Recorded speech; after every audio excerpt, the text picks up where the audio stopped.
Wellbeing, relationships, life. Improve Personal Development Radio.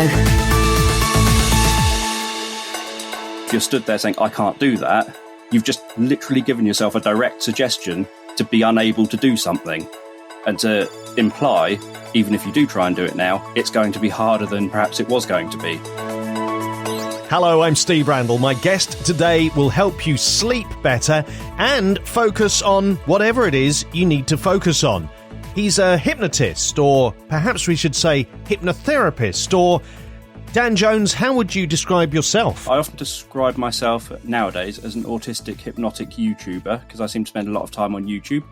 But I do actually, sort of most of my income is from running an online hypnotherapy training business. We're generally, as a society, and certainly the medical profession, are becoming a lot more aware of the power of our minds and the link between mental and physical health. If you can help somebody in their mind, it does have a physical benefit too, doesn't it? Yeah, there was, for a long time, this whole idea of the mind and body being treated as separates. And anyone, I think, just going through normal everyday life knows that isn't the case, knows that they feel really run down, they lack energy, perhaps when they're depressed, or you can tell when you're anxious, your body responds in a certain way. You perhaps are sweating and feeling cold, or your cheeks blush when you're feeling nervous. So what goes on in your mind impacts your body, and literally living your life, you can identify that. And yet for years and years and years, scientists separated it out as the mind stuff, that's not measurable. So let's focus on the behavioral stuff and on the body. But now that's totally shifted. Now people see it very much as what you do in your mind, how you think about things, how you think your life is going to go. So, for example, if there's been studies done where money has been put on the ground outside a research building, people turn up for the research, and the research actually is the money outside the building, but people are turning up thinking they're taking part in research in the building. Those who turn up who believe they're unlucky walk straight past the money and don't see it, don't touch it, and generally walk straight into the building. Those who think they're lucky walk past the money, pick it up, and then walk into the building. So just that different mindset leads to a totally different perspective of the world around you, which leads to different ways of interacting with that world and taking opportunities that are potentially there for many other people, but you're only seeing them because your mindset is that you expect to see them. It's fascinating. I find it absolutely incredible, the possibilities that are there. But of course, as with so many things, where there is opportunity to do good things with something, in this case, your mind, there's also the possibility for your mind to work against you, really. And we've seen this, and I know one of your big things at the moment is about sleep.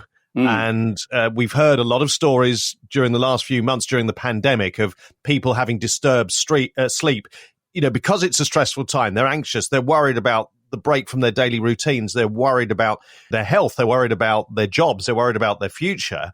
And that has had a detrimental effect on sleep. And sleep is such an important thing, isn't it? Yeah. Sleep is where our brain does all of its, or our mind and body does all of its processing of whatever's been going on. So the physical healing happens during our deep sleep, and the psychological healing almost, and updating memories and things like that, happens during our lighter stages of sleep, like the rapid eye movement stage of sleep.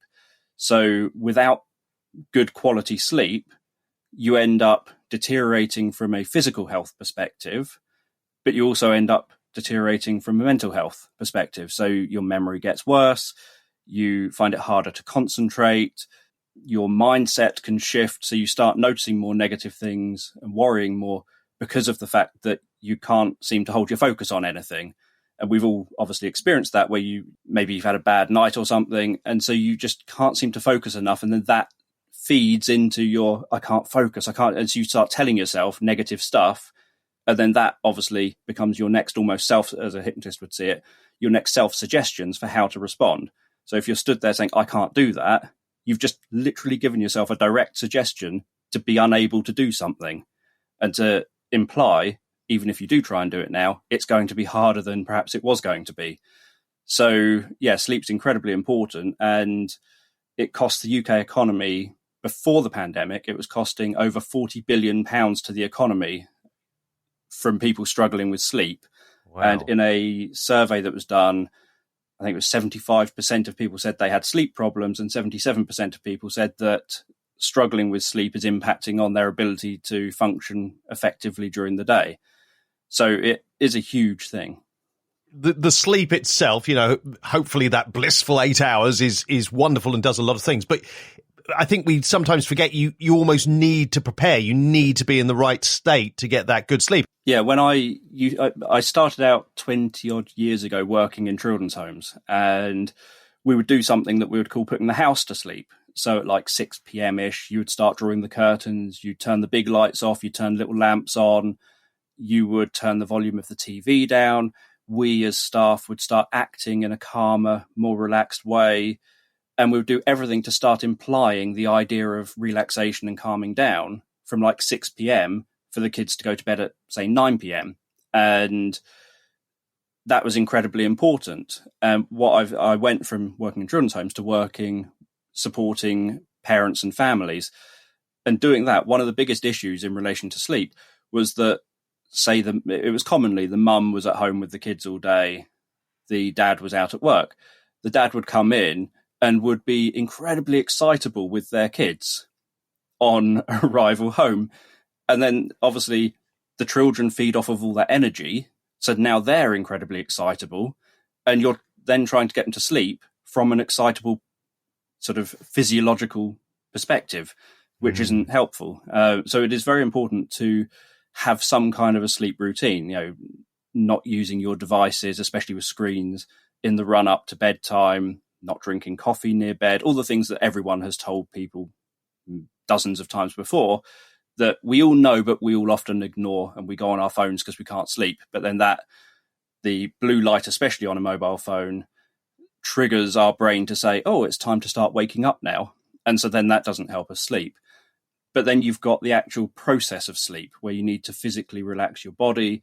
You need to then have your mind focusing on something other than, say, worries and all the things that have gone on for the day, or all the worries about what do you have to do tomorrow, but taking your mind off of that. And so I often use sleep stories. I have something it's going to guide you through a comfortable process that is in a relaxed voice, and it gives you something I talk about the sensory experience of that sleep story. So what you can see, hear, feel, etc., so that it draws your senses into almost like a full, not just a visualization, but a full kind of sensory inner experience, so that you stop, as long as you're following it, you then stop having enough space in your brain, because obviously we can only do a certain amount in our brain at once. You stop having enough space in your brain to be focusing on, tomorrow I've got to remember I've got to do X, Y, and Z. And today, I can't believe so-and-so said this to me. You can't be focusing on all that if you're being asked things like noticing the sound of the waves lapping on the shore, the feeling of your feet walking through sand. I'll ask questions so that I draw attention into the story, and I wonder what the sky looks like, whether there are any clouds there. The only way the person listening can answer that in their mind is to now gaze up at the sky in their mind and see what's there. So that draws their attention into the story, but all of that is stopping them from focusing on the stuff outside their brain, like the distractions around them, maybe traffic or whatever, and from being able to have lots of time for internal dialogue and other things that are distracting from sleep. And I try and make the stories healing as well. So we work very well off metaphors. So like the ugly duckling metaphor is one that people would know about sort of identity, and that you can be more than you perhaps think yourself of. So I use therapeutic metaphors within my stories to try and help address anxiety, worry, and stress, so that not only does the person fall asleep, but they're being fed a bunch of metaphors to do with being able to handle these things in life so that they have less of that problem in the future. Well, I mean, it's incredibly powerful stuff. And I know, you started out creating these stories to help those with autism and ADHD. They have very busy minds. They have a lot going on. Yep. So to try and calm that is a real challenge, isn't it?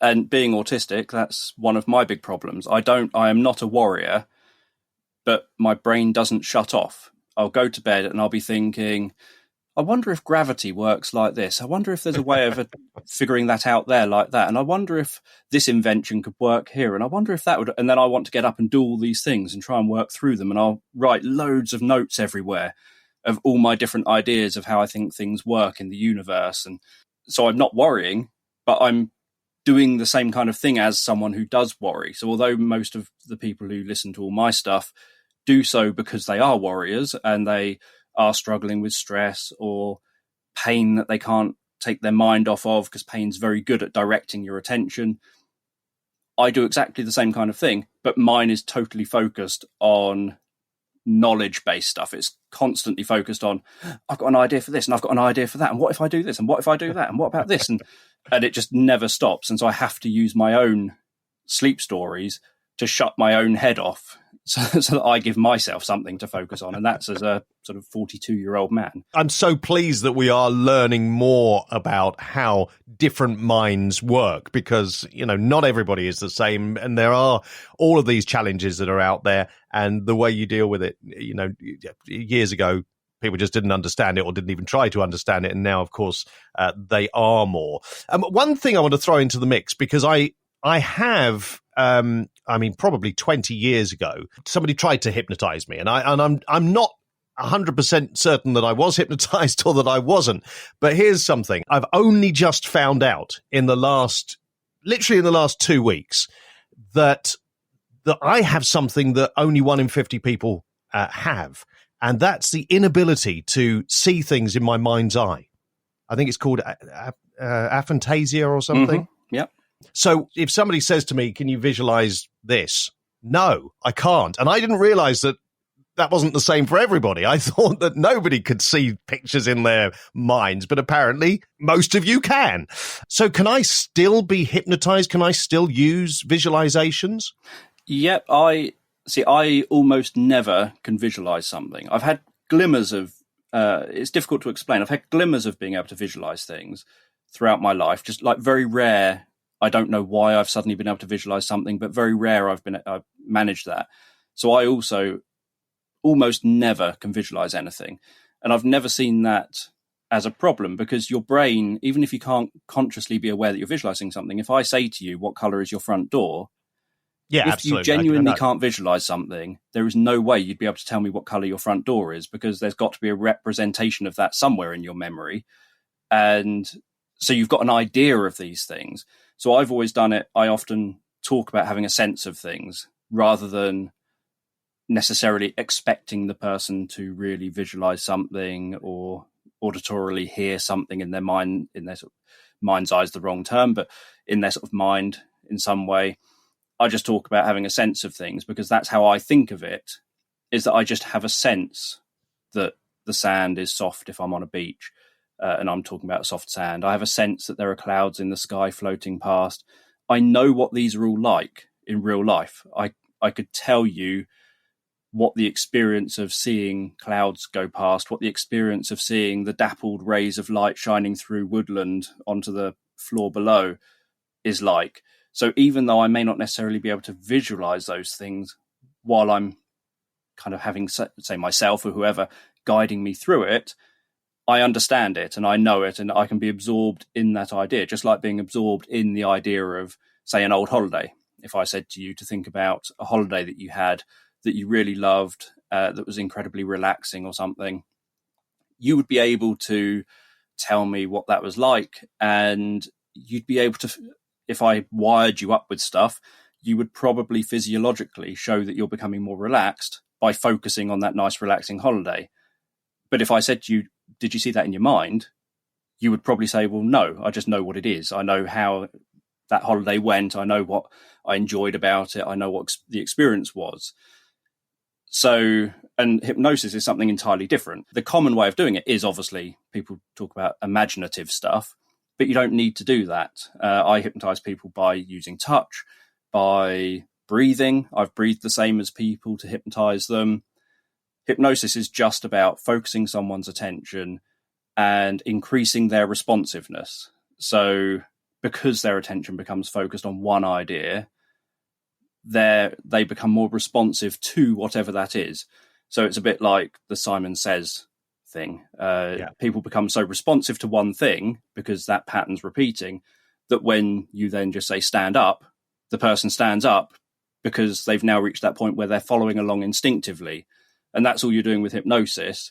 But rather than trying to catch someone out, where it's like they did the wrong thing by standing up when you just say stand up, you're instead intentionally trying to hope they do keep following along and that you can keep that engagement. So hypnosis itself doesn't actually feel like anything other than what you're being asked to do. So if you're going through, say, a relaxation induction, hypnosis is hopefully going to feel relaxing because you're being told to focus on relaxing. People have been hypnotized on exercise bikes. And if you're being hypnotized on an exercise bike, you don't feel relaxed. And yet you're still focused, you're still responsive. So I always demonstrate this in front of groups and say, what did you see happen? And I reach over, I put my hand above someone's hand, say a subject's hand who's in front being demonstrated on, and I'll say, I'm about to lift up your hand. And as I put my hand over, I very slowly move my hand towards the top of their hand, and they lift their hand up towards my hand instinctively. And then I just keep moving my hand very slowly at the rate they're lifting their hand, and their hand rises up into the air without me ever touching it. And I'll say to them, what did I do? You just lifted my hand. I'll say to the audience, what did you see me do? And they'll say, you put your hand over their hand and they lifted it up into the air. But that wasn't their experience. Their experience was that I lifted it because that's what I said I was going to do. But because they had become responsive, which is what I use as my test for, is this person hypnotized, is this person responding to my communication in a way that hopefully when I then give therapeutic suggestions, they respond to that as well. So I will do that as a nice visual demonstration that the person doesn't even feel hypnotized. They're holding a normal conversation with me, with the audience, and yet they just did something you don't normally do. Certainly people should check out your guided sleep meditations. I mean, you've made them available free. There's a lot of them as well, aren't there? Which is fabulous. There's over 200 ranging from about 15 minutes through to 90 minutes long. I actually create them all spontaneously during, I do a Monday night live sleep meditation creation session where on YouTube, on my Dan Jones Hypnosis Guided Sleep Meditations YouTube channel, I just say to people who join in the live chat, suggest ideas in the live chat. I write them down on a piece of paper. And then half an hour into the session, I say, okay, close your eyes. And then I create whatever it's going to be with whatever the ideas are that people have suggested.